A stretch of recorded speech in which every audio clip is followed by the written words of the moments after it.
하나님의 말씀은 사도행전 5장 말씀입니다. 신약 성경 194페이지 사도행전 5장 12절부터 26절까지입니다. 사도행전 5장 12절부터 26절까지 말씀입니다. 우리 함께 두 절만 읽고 말씀을 나누겠습니다. 우리 12절과 13절, 12절, 13절 두 절 같이 읽습니다. 시작.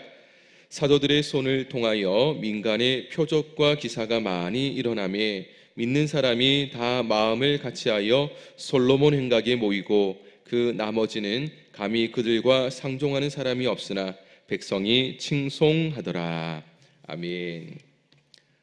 복음에는 생명이 있습니다. 믿으십니까? 복음은 죽어가는 사람도 살리는 생명이 있습니다. 사람을 살리고 구원하는 이 생명이 있다는 것은 그 가운데 하나님의 능력이 있다는 것을 의미합니다. 그래서 복음이 전파되는 현장에는 생명이 살아나는 능력의 역사가 일어납니다. 초대교회 때 하나님은 사도들에게 이 일을 맡기셨죠. 사도들을 통해서 복음이 전파되어지는데 깜짝 놀랄 만한 일들이, 하루에도 수천 명의 사람들이 나 예수 믿겠다고 그렇게 구원함의 은혜를 경험하는 일들이 일어났습니다.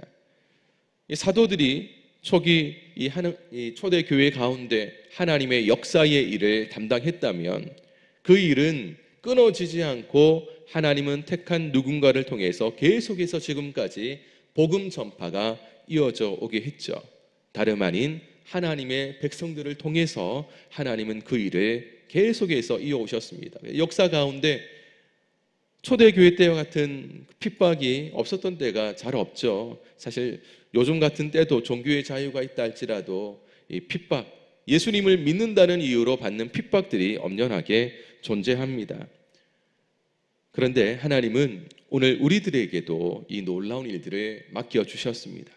우리가 복음을 증거하면 초대교회 때와 같은 그런 표적과 기사가 당장에 없다 할지라도 이 복음 그 자체를 통한 생명 구원의 역사는 일어나게 돼 있습니다. 왜냐하면 복음이 증거되는 곳에 하나님의 능력도 성령의 충만한 권세도 함께 역사하기 때문입니다.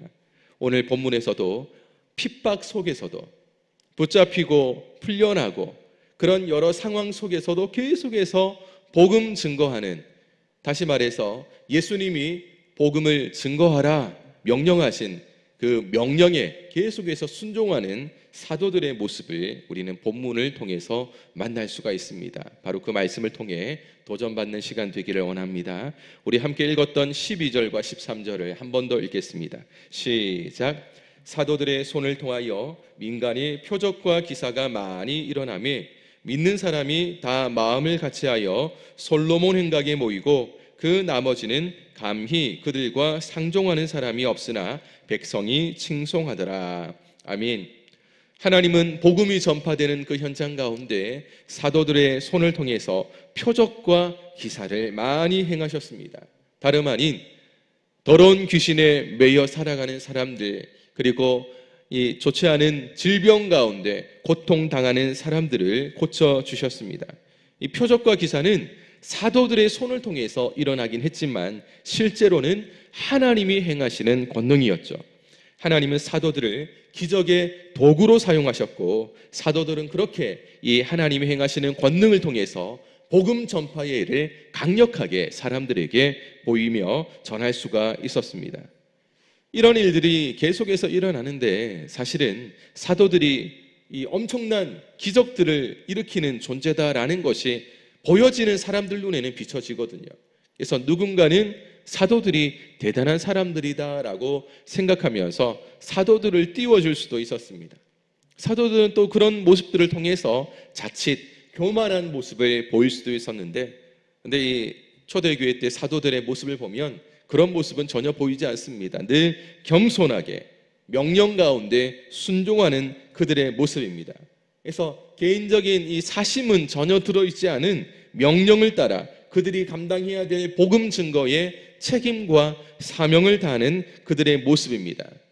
유대인들은 사실 유대교 전통을 따르는 사람들이기 때문에 그리스도를 따르는 사람들과 함께 할 수는 없었습니다. 그러나 사심 없는 복음 증거의 사명을 순수하게 감당하는 가운데 일어나는 표적과 기사의 일들을 바라보면서 일반 사람들, 이들은 사도들의 그런 모습들 속에 이 초대교회를 칭찬하지 않을 수가 없었습니다. 자신들 가운데는 일어나지 않는 일들이 그리스도를 믿는 사람들에게 일어나는데 누군가는 욕심을 따라 이런 일들을 행하는 모습들이 비춰지는데, 근데 초대교회는 전혀 그런 게 없는 거죠. 그러니 도대체 이 사람들의 이 무리는 도대체 어떤 무리일까? 이런 생각을 하면서도 이 초대교회를 사람들은 굉장히 칭찬했다라는 사실입니다. 우리 계속해서 14절부터 16절까지 3절 말씀을 함께 읽습니다. 시작. 믿고 주께로 나오는 자가 더 많으니 남녀의 큰 무리더라. 심지어 병든 사람을 메고 거리에 나가 침대와 요 위에 누이고 베드로가 지날 때에 혹 그의 그림자라도 누구에게 덮일까 바라고 예루살렘 부근의 수많은 사람들도 모여 병든 사람과 더러운 귀신에게 괴로움을 받는 사람들을 데리고 와서 다 나음을 얻으니라. 아멘. 순수한 마음으로 예수님의 명령을 따라 복음 전파의 사명을 다한 초대교회를 하나님이 얼마나 기뻐하셨는지 수적인 성장이 이루어지는 모습을 우리는 보게 되어집니다.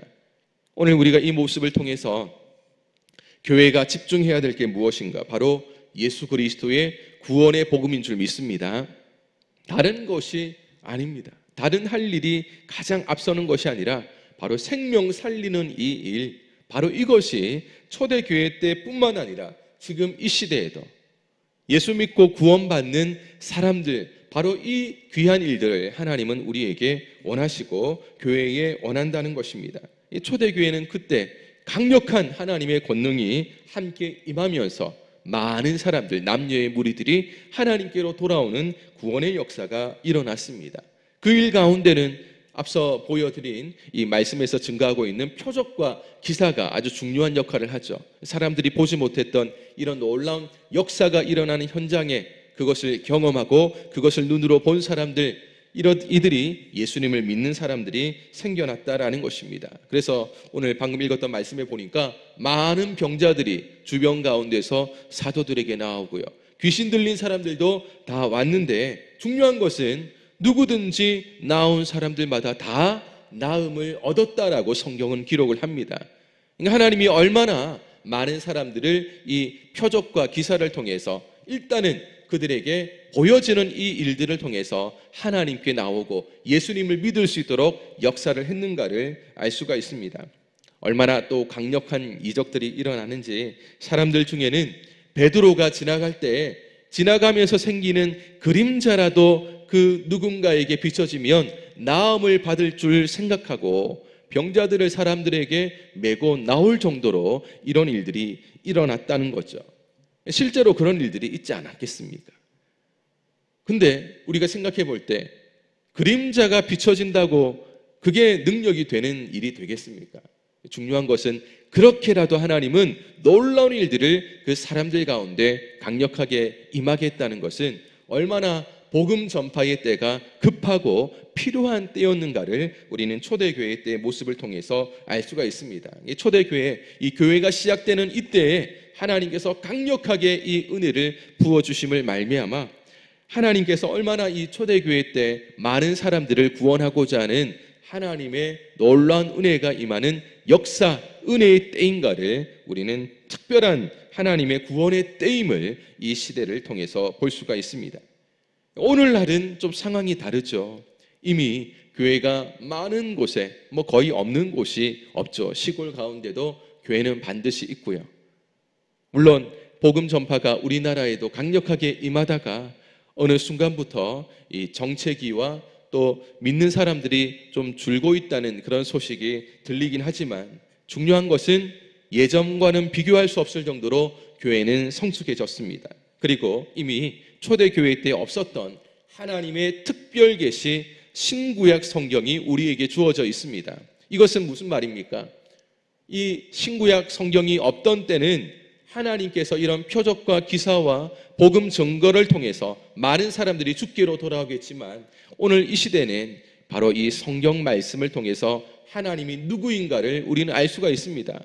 하나님께서 어떤 일을 행하셨는가 우리는 성경을 통해서 만날 수가 있습니다. 그래서 초대교회 때 같은 표적과 기사가 없다 할지라도 우리는 말씀을 통해 하나님을 만날 수 있고 하나님의 능력을 경험할 수 있는 그런 때에 우리는 살아가고 있습니다. 초대교회는 하나님이 행하시는 치유의 역사로 말미암아 많은 사람들이 복음을 받아들이고 예수님을 믿고 구원받았지만, 오늘 이 시대는 바로 그런 당장의 놀라운 기적과 이적의 일들이 우리 눈앞에 보여지지 않는다 할지라도 우리는 하나님의 말씀을 통해서 이런 은혜를 경험하는 시대에 살아가고 있습니다. 여기 우리가 한 가지 조심해야 될 일들이 있습니다.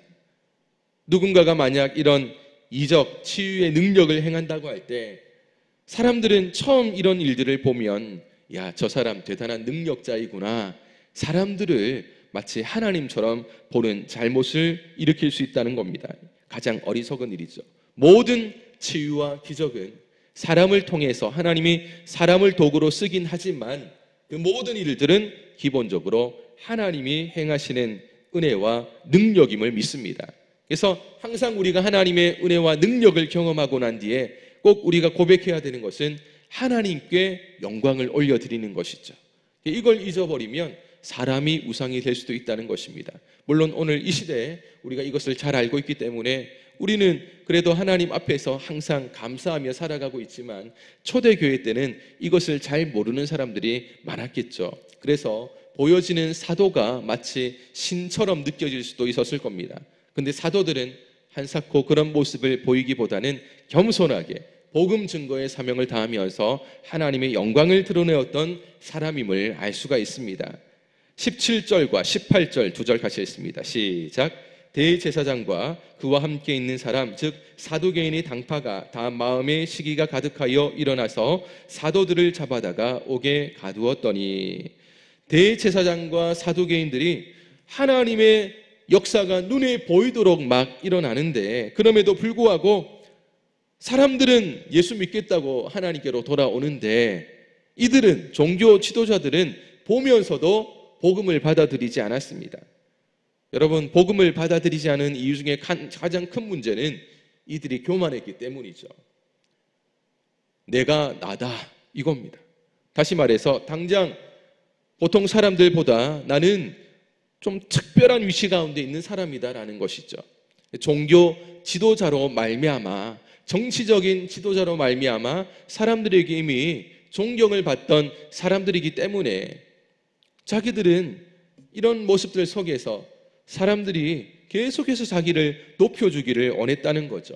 하나님의 권능이 충만하게 그 시대 가운데 일어나고 있음에도 불구하고 그들은 받아들이지 않았습니다. 아니, 받아들일 수가 없었죠. 왜냐하면 하나님보다 더 대단한 존재다라는 것을 스스로 교만한 마음속에 가지고 있었기 때문입니다. 그래서 막 이런 복음의 역사가 일어나면서도, 이런 일들을 행하는 그런 모습들을 보면서도 그들이 가졌던 것은 마음의 시기였다고 성경은 기록을 합니다. 하나님의 역사를 보면서도 시기했다는 것, 이것은 그들이 얼마나 이 교만한 존재였는가를 알 수가 있습니다. 하나님이 행하시는 복음의 역사 속에서도 이거는 아닌데, 이거는 잘못된 것인데, 이거는 좀 잘못된 것이 아닌가, 이 문제인데 하면서 시기심을 가졌다는 것, 하나님이 행하시는 일들 속에 시기심을 가졌다는 것, 이게 있을 수가 없는 거죠. 결국 이 사람의 교만은요, 하나님의 은혜를 경험하지 못하도록 막는 겁니다. 우리가 하나님 앞에 교만하다면 하나님의 은혜는 절대 경험할 수가 없습니다. 누가 그러면 하나님의 은혜를 받습니까? 겸손한 사람이 받는다는 거죠.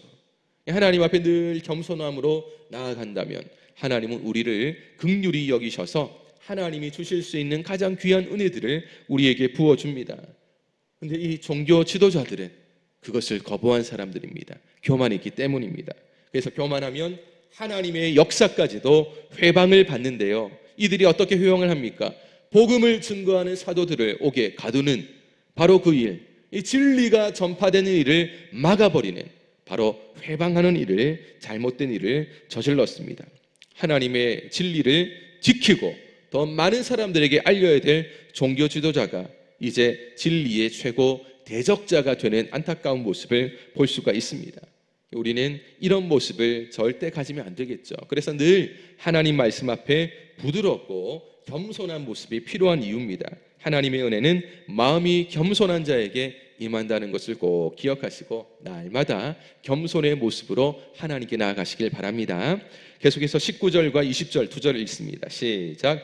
주의 사자가 밤에 옥문을 열고 끌어내어 이르되 가서 성전에 서서 이 생명의 말씀을 다 백성에게 말하라 하며.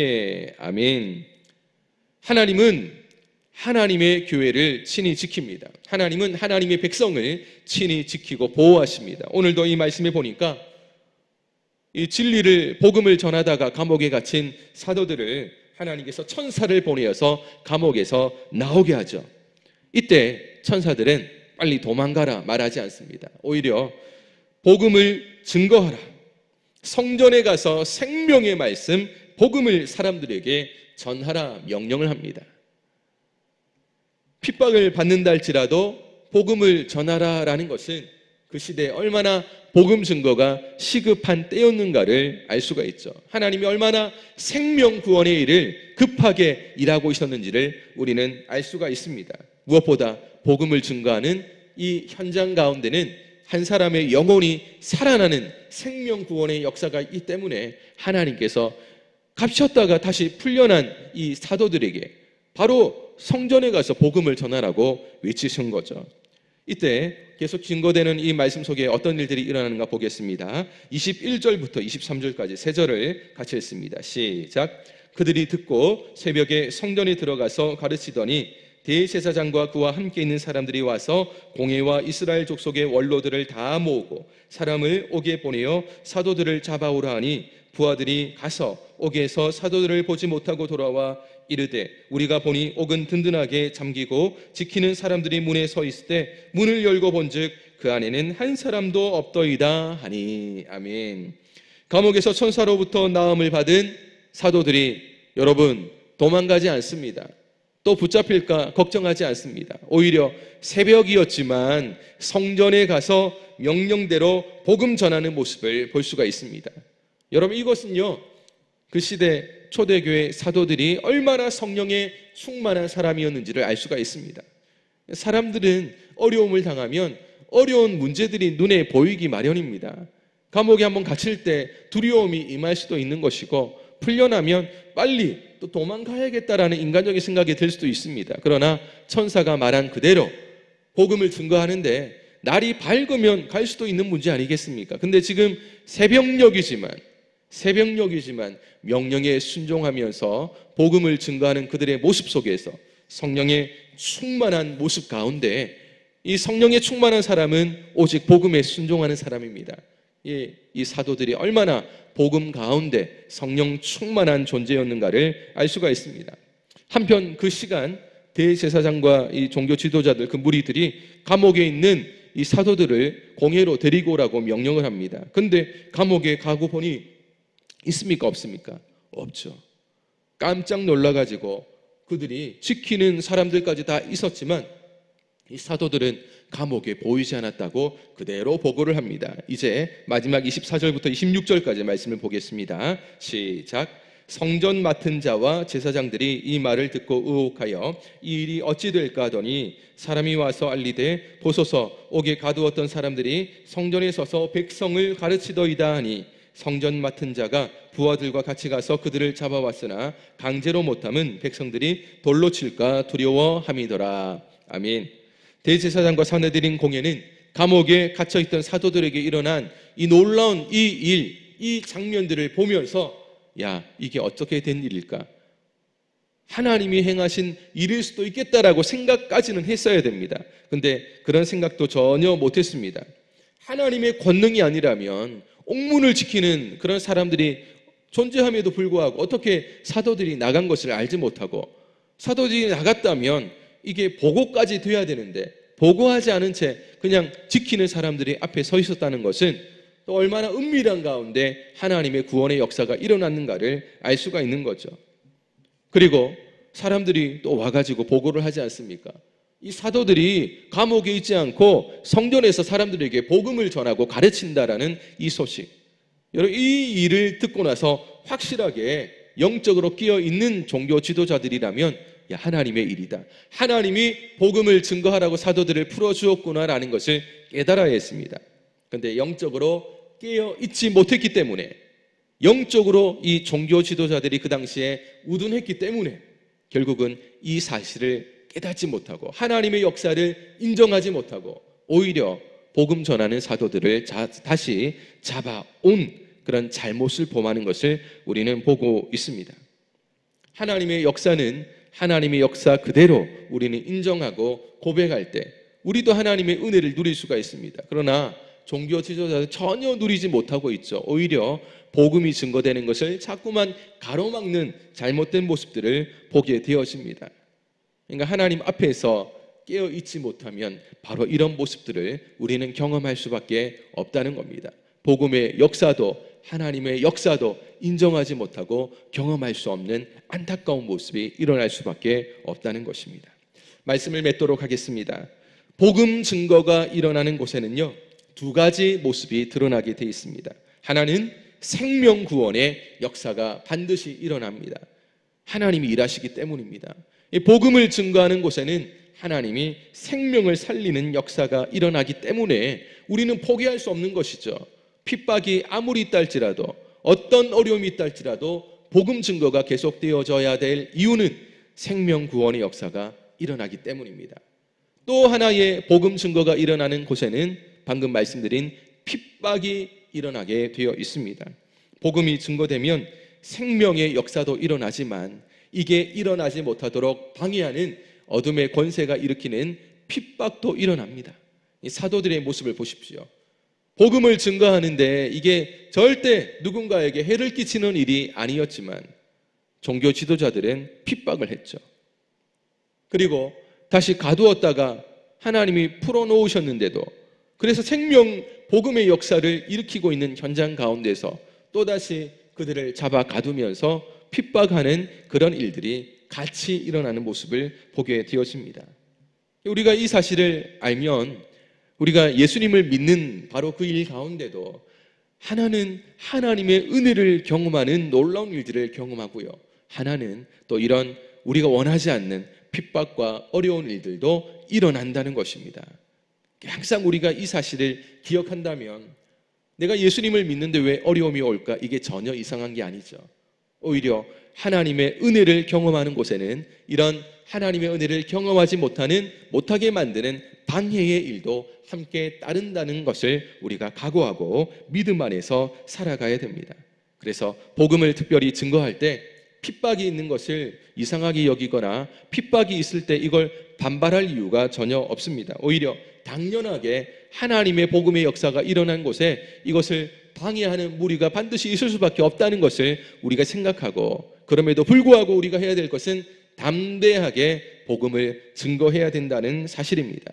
그래서 복음 증거가 타오르는 불이라면 이걸 꺼뜨리려고 하는, 죄로 만들어 버리려고 하는 핍박의 일들이 함께 있다. 그러나 하나님의 역사는 그런 가운데서도 강력하게 꺼지지 않는 불로 타오른다라는 것을 꼭 기억하시기를 바랍니다.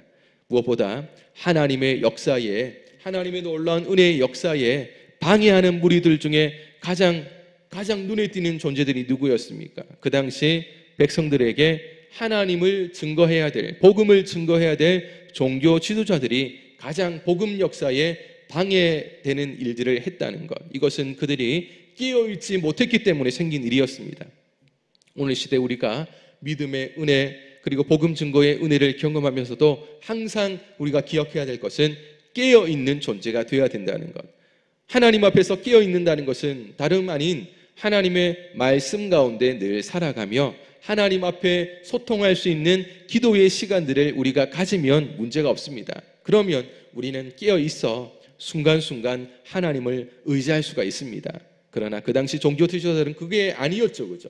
자신들의 종교 기득권 그 위치 하나 붙잡고 오히려 하나님보다 더 높은 위치에서 교만한 모습으로 살아갔던 그들의 모습이었습니다. 오늘 이 시대 우리는 더 이상 이런 잘못된 모습이 아니라 늘 겸손하게, 그래 하나님이 우리에게 맡기신 복음 증거의 사명과 성도의 사명을 통해서 하나님께 영광 돌리는 그런 귀한 삶들을 살아간다면 하나님은 우리의 일생을 통해서 놀라운 복음 증거의 역사와 생명 구원의 역사와 그리고 하나님께서 기뻐하시는 하나님의 뜻을 우리를 통해서 이루는 은혜의 역사를 이루실 줄로 믿습니다. 이 놀라운 일들 가운데 함께 쓰임 받으면서 하나님께 기쁨과 영광을 올려드리는 귀한 성도님들이 다 되시기를 예수님의 이름으로 축원합니다. 기도하겠습니다. 하나님 아버지 감사합니다.